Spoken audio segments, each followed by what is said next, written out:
Welcome, Nhat, to the Transform Your Mind to Transform Your Life, the podcast. You're listening to Author's Corner, where we highlight and showcase our local authors. Today, I'm speaking to Clement Decrop, author of Idea Space. And Clement and I are going to be talking today on the topic Transforming the Mind, Idea Space, a New Approach to Consciousness. Welcome, Clement. Thank you for having me. It's a pleasure to be here. Yes, thank you. And I was saying to Clement before we started recording, this is new content for the show. I love new content. So let's find out what Idea Space is. But before we do that, let me just give you a brief introduction. Clement Decrop is a Belgian-born inventor and author of the book, The Idea Space, The Science of Awakening Your Non-Self. His book delves into the depths of consciousness by introducing a revolutionary solution to Einstein field equation to describe the mind.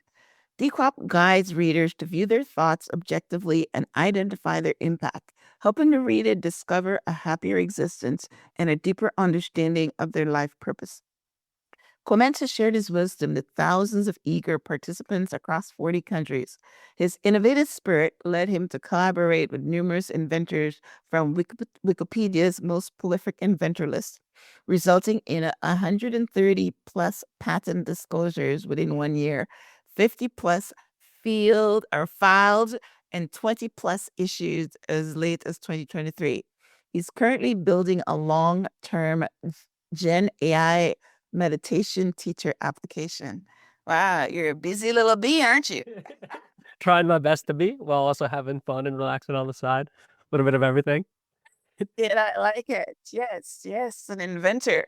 Yes, when you're an inventor, you must invent, right? Yes, So that's there's like a amazing. good Yes. Alan Key quotes where it's like, it's easier to invent the future than to predict it. So that's been a good inspiration for that. Okay, pretty good. Awesome. All right. So as we dive in, what exactly is an idea space? And how does it change how we think about consciousness? Yeah, great starting point. I I think know. Let's get to it. so the idea space, like you said in the introduction, is a new mental model for the mind. I think a lot of times when we think about the mind, we think of it from like a biological standpoint, or even from like more of like psychological standpoint, right? And so the whole idea was, okay, I'm a bit of a nerd, and I like to read my textbooks for fun, and so uh, kind of have a math background and scientific background. And I thought, what if we applied the principles of mathematics to the mind? What would that look like, right? What would be in the mind? What would those groups be? What would be the properties? And so that was kind of like the genesis for the idea space, and in turn, it creates a new way of looking at the mind through the field of physics, which is unique because up to this point, physics has been very more about things that we can measure, right? Like stars, planets, gravity, right? All that fun stuff. And so to be able to describe the mind using physics allows us to just talk about it in a much more objective way, which eventually will lead to being able to view our thoughts objectively and the same way you would look at a computer or a star, and so that you can make the best decision for yourself and really just free yourself from the nagging mind, which I know I experience sometimes, just all the fun thoughts that just drive around. All right, I'm gonna throw something at you. It's gonna be out in left field. But as you were talking, I remember one of the people that I follow, Deepak Chopra, saying that they don't know where the mind is. So how are you having this mathematical model of the mind? Where is it? Oh man, that's a great question too. Oh, first of all, Deepak Chopra is the man. So yeah, very cool. So I think with the mind, one of the main properties of the idea space, right? So your idea space consists of your thoughts, emotions, sensations, perceptions, and the empty set. And the empty set is intuitively nothing, the absence of anything. And your idea space has two key properties. It has zero measure and uncountable. And the zero measure kind of hits on the where is it? Where so zero measure just means it looks like nothing. So for instance, you can hold something in your hand, like I'm holding a pen, right? You may be holding a phone or something. Clearly you can see it, somebody else can see it, somebody else can feel it. But if you close your eyes and bring to mind a mental image of what it is you're holding, like a pen or a phone, you'll see a mental image in your head. But then can anybody else see that mental image? No, right? It looks like nothing to everybody else. And so I agree. You can't really locate your mind. It's not in a very particular location, but we are able to describe it in a way where It's hidden from everybody else, but just because it's hidden from everybody else doesn't mean it's not there, right? Okay, good answer. Awesome. All right. So I'll throw that curveball at you. Yeah, I liked it. Baseball season just started today too, so that was perfect. What was that? Baseball season just started today too, so Okay, right. perfect for a left field. Yeah. I like that. Right. Okay. So you've described idea space as the first solution to Einstein field equation in over 60 years. How did you come up with this discovery and what does it mean for understanding the mind? Yep, good question. So Einstein's field equation is describes how kind of like matter deforms space-time. So if you think of a trampoline, you can put a bowling ball in the trampoline and the trampoline will dip, right?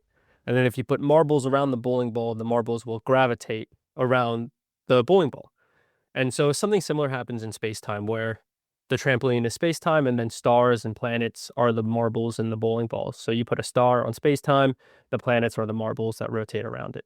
And so that's what that equation kind of describes. And so by being able to say your idea space has zero measure, you're basically saying like if you had a flat trampoline and you have an idea, the idea doesn't distort the trampoline, right? It stays flat. So like if I picture a pen in my mind, it's not going to have any sort of gravitational effects. So that's kind of like what that means.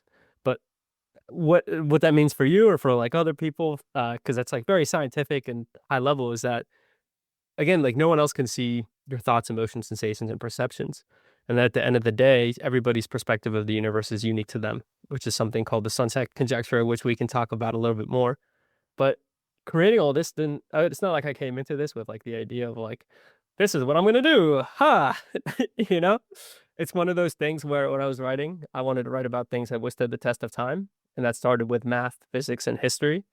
And the silver lining between all of those was this concept of an idea space. And at the very end of it, right, like the very very end, that's when I knew I was kind of like done with the idea. Was like, how do I fit this idea into what already exists? And being a solution to Einstein field equation was how it was like the puzzle piece trying to like make it work. And so yeah, it was very serendipitous all around. Very nice. Very nice. Okay. So, how do you explain this concept of the zero measure? We've talked about it a couple of times. How can this help listeners better understand their own thoughts, emotions, and perceptions? Yes, so the study of physics is all about the science of objects, like we talked about a little bit before, right? Things you can measure, things that like stars, computers, and whatever. And so by saying your idea space has zero measure, we need a new science, right? The science of the first person to study it. And so in the science of objects, it's all about falsifiability. You can never prove something to be true. You can only prove something to be false. For instance, you make a hypothesis, then you test your hypothesis. Then it's either you confirm that it doesn't match your hypothesis or there's not enough evidence to say otherwise. And if something passes that from a lot of different angles and a lot of different tests, then we say it's a natural law. And so we can apply the same sort of falsifiability principle to the science of the first person or the mind. And thankfully, that's where a lot of different sort of meditation practices like Zen, Stoicism, uh, basic mindfulness comes into play. And the thing that's tricky is because a lot of those practices have a lot of negative connotations to them from just being woo woo culture and all that fun stuff in the West, at least.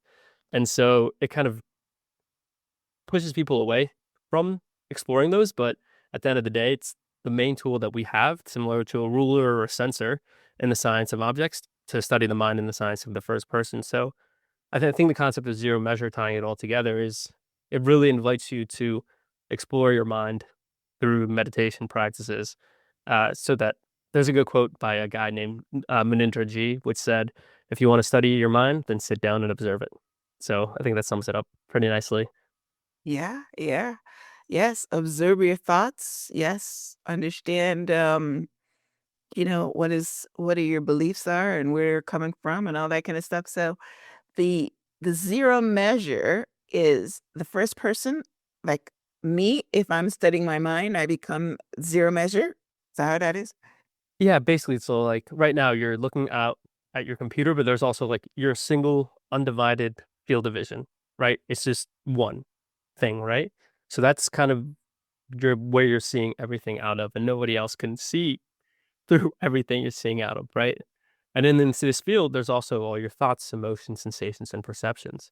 And that's really the foundation of where your idea space lies. And being able to observe that, you and only you are able to do that, right? I can't do that, or you can't do it for me as well. And that's kind of like the beauty of being human.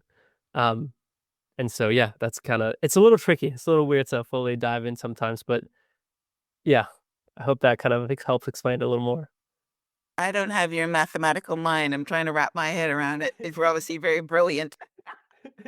Thank you. No, it's uh so like in the book, thankfully, there's a lot of pictures. I put a picture on every page because I have an idea of like if a picture is worth 1,000 words, then an idea is worth 1,000 pictures. So Right, right. it Yes. So helps that's kind of how you get illustrate people the to point. understand this stuff by visualizing it and, whatever. I'm trying to wrap my mind around it here. It's definitely more abstract than a typical kind of cycle of like psychology conversation, that's for sure. Yeah, yeah. Wow, wow, wow. But yes, I mean, I'm, yeah, like you've got this mathematical mind, and I love the fact that you are able to try to bring it to the mind and to bring it to right something where all the scientists have gone before says we know it's there. We don't know where it is. People used to think it's in your brain, but it's not there. And yeah, I mean, looking at it from physics, which is pretty good. So, are we entering the quantum field at all in this study? Oh, that's a important distinction, I feel like. So Einstein, anything that usually does with like Einstein's field equation stays in a concept called general relativity. And then whenever you get to like talking about atoms and things of that nature, you go into the quantum field. And there's like a huge, not debate, but like a conundrum in the physics world right now called quantum gravity, which is like, how do we describe gravity, which is general relativity, using quantum mechanics? And to this day, that's still been a little bit of a conundrum. So well, we're mostly in the general relativity mind. I feel like there will come a day that the two get merged. But I think the key point of all this is like it's all an approximation, right? Like we don't know, like we're trying our best to make measurements. So for instance, the atom started as a dot, then it evolved to like a nucleus with like an electron floating around it, and now it's like a nucleus with an electron cloud, and it's like it's always evolving, right? And that's the beauty of science. And so um yeah, it'll be interesting in like 30, 40 years to see how kind of this evolves, and if it gets disproven, great. Like that means we'll be able to telepathically speak to each other, which I'm game for. That'll be kind of fun. All right. So I was just wanting to know if that's where it's in, if it's in that realm, but you're saying it's not. Okay. All right. So what are the key benefits of understanding your own idea space, and how can listeners start applying this concept to their daily lives? Hmm. Yeah, I think the beauty of it all is something we talked a little bit at the beginning is that it allows you to view your thoughts, emotions, sensations, and perceptions objectively. And that's difficult because a lot of times we get really attached to something, right? Like, oh, this guy cut me off, I am mad, or something like that, right? And just being able to take a step back and just viewing it more of like, oh, here's a thought about anger. Let's not hold on to that because that's going to make me upset for the rest of the day, and just letting it arise and pass, right? That's kind of the beauty of mindfulness. So I think the key to the idea space is it dispels the usual mysticism associated with mindfulness and allows you to kind of explore that practice a little bit more objectively and rigorously, which is nice. And is that something that you've practiced before, kind of mindfulness or meditation? Oh yeah, I do that all the time. Yep. Mhm. Yeah, I feel like it's. How did you get started into it? Well, again, Deepak Chopra. I started by listening to Deepak Chopra, then I went on to, all the Indian mystics. I do meditation. The other day I started following Thich Nhat Hanh. I follow Satguru. But yeah, I mean, and then of course my show is called, Transform Your Mind. So I'm into mind. I'm into understanding. I mean, my last interview just before yours is about healing the body with the mind. So I'm in all into the mind. So, but you're taking it, in the technical terms of what we can do with it. And one of the things that I do, when you observe the mind, they tell you to look at your thoughts like colored balloons and watch them float away. And that's basically what you're saying. Do not get attached to the thought. And the interview that I just had, the guy was talking about, observe your thoughts, don't engage with them. And that's basically what you're saying. So it's pretty good that we're coming out with all these things about the mind and how we can work with it, because it is the most important, according to me, the most important thing that you can do for yourself is to understand your thoughts and understand, where they're coming from, and watch them, and be conscious of them. So, when you're talking about consciousness, then that's basically what it is. Become aware, right? So you are on the edge of, you know, bridging something new. Einstein, I don't understand the relativity and all that stuff. So No, I don't expect you to. I feel like that's like beyond me, right? But for the people who really want to get into it. But there's definitely some applications for the higher level. And what you were saying reminded me of a good quote by a guy named Blaise Pascal, where he said, "All of humanity's problems arise from a person's inability to sit in a room by themselves." it's true. It's It's true. kind of true. Yes, yes. That is very true. I can do another quote where 95% of the time we're unconscious. We don't know what's going on with ourselves. 5% of the time we're conscious. The other times we're just on automatic. Right. Just Um, floating through space. yeah, exactly. It's kind of fun sometimes to float, but You you need know, to be one of, mindful of it. yeah, one of Thich Nhat Hanh's, which is the guy that I'm studying right now. I'm reading several of his books and all that. His basic concept is just saying, breathing in, I know that I'm breathing in, breathing out, I know that I'm breathing out. How many of us know that? Yeah. Very few. And it's like surprisingly, it's like something I try to do before bed is just like count my breaths to 20 in and out. And you'd be surprised. It's like such a trivial task, right? I can count to 20. But then when you just get into it, like at 12, you're just like, all right, what was I doing earlier today? And you're like, oh, wait, was I at 13, 14? I know. I know. Yes. A long, long time ago, I used to count back from 99 to go to sleep. You're right. I counted sheep. I haven't done that in a long time. But the idea is that you fall asleep before you get to one or something. But I see what you're talking about. Yeah. I mean, or you're at 80 and you're thinking, I mean, is it only, yeah, you're right. You can't even concentrate on that. So, it's amazing. So tell us about your book, The Idea Space, The Signs of Awakening Your Own Non-Self, right? Why did you write it? And what do you want readers to walk away with after reading? Hmm.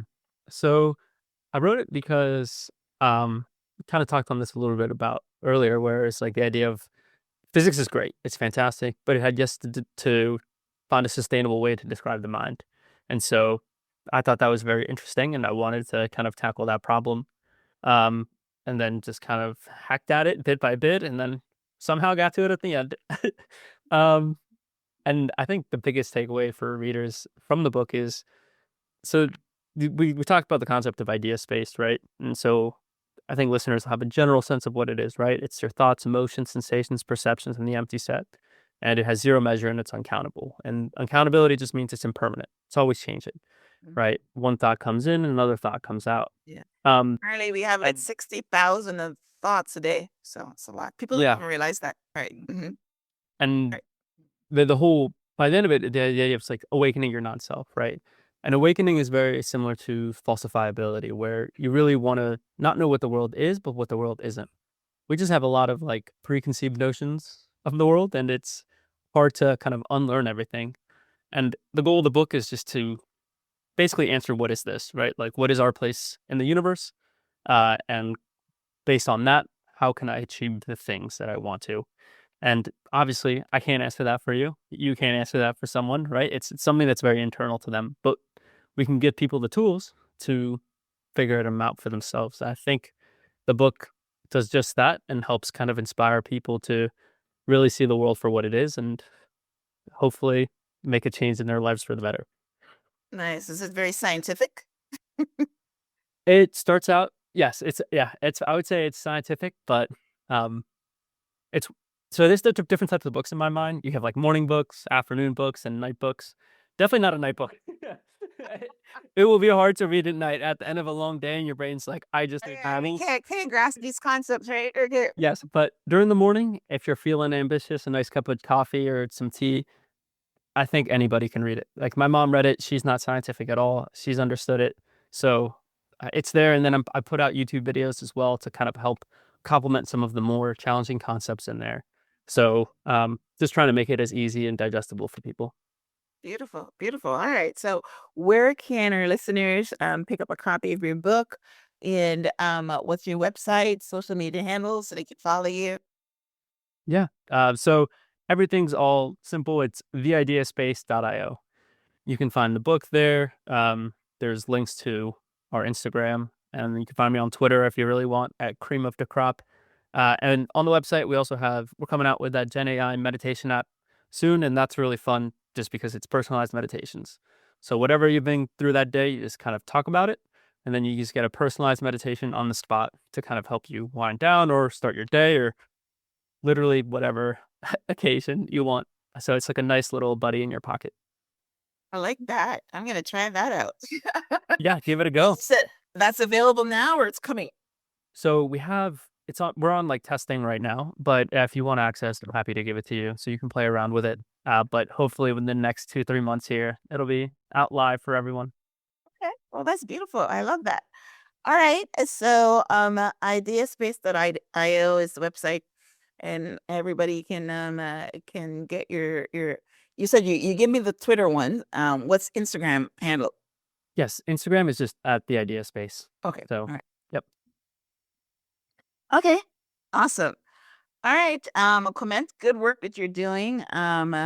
You've got a brilliant mind. So I'm glad that you are, trying to make a difference in the world as far as the mind space and idea space, things like that. Good luck. Yeah, I mean, it's a great compliment for my listeners that are, I'm always, sharing information about the mind and how we can make it work for us. So, thank you for being on the show, and thank you for, enlightening us about, some of the things that we can do with the mind, and helping us to connect. And yeah, your book is great, and personalized AI meditation. I love that. I love that. Yeah, Yes. thank you for having me on. This was Yeah, a you're great very show, welcome. and you're doing great things as well, Myrna. So thank you again for everything. Yeah, thank you. I don't have a brilliant mind. I just not like Yeah, you do. Yeah. As long as you're happy, that's my thing. It's like if you're happy, that's smart. That's like all you really need. Everything else goes by the wayside. well, listen, good luck in all your inventions. And yeah, when you've got another one, you can come back on the show and talk about it. Sweet, let's do it. Yeah, let's do it, right? Yes. Okay. All right, guys. Well, listen, thank you for tuning in to this week's episode of Author's Corner. We were highlighting and showcasing the book, The Idea Space, The Science of Awakening Your Non-Self. Run out and pick up a copy of it if you'd like to get technical and understand consciousness and your mind, and what you can do with it and things like that. That'd be great. Like you said, good studying. It's always good to learn new things and to challenge yourself. This is one of the things that you can do. And if you're into meditation, then look for his new app that's gonna help you with personalized meditation. That should be a gem. All right, well, listen, thank you, Clement, for being on the show. Thank you guys for tuning in. And any last words that you have, Clement, before we wrap up? I'll leave on a Thich Nhat Hanh quote because you're studying him. It's happiness is available. Please help yourself to it. Nice. I like it. Yes, it is available. All you gotta do is reach out and grab it, right? Exactly. All right. Well, listen, go grab your happiness. Go grab your mindfulness. And thank you for tuning in. Until next time, namaste. Namaste. Yes.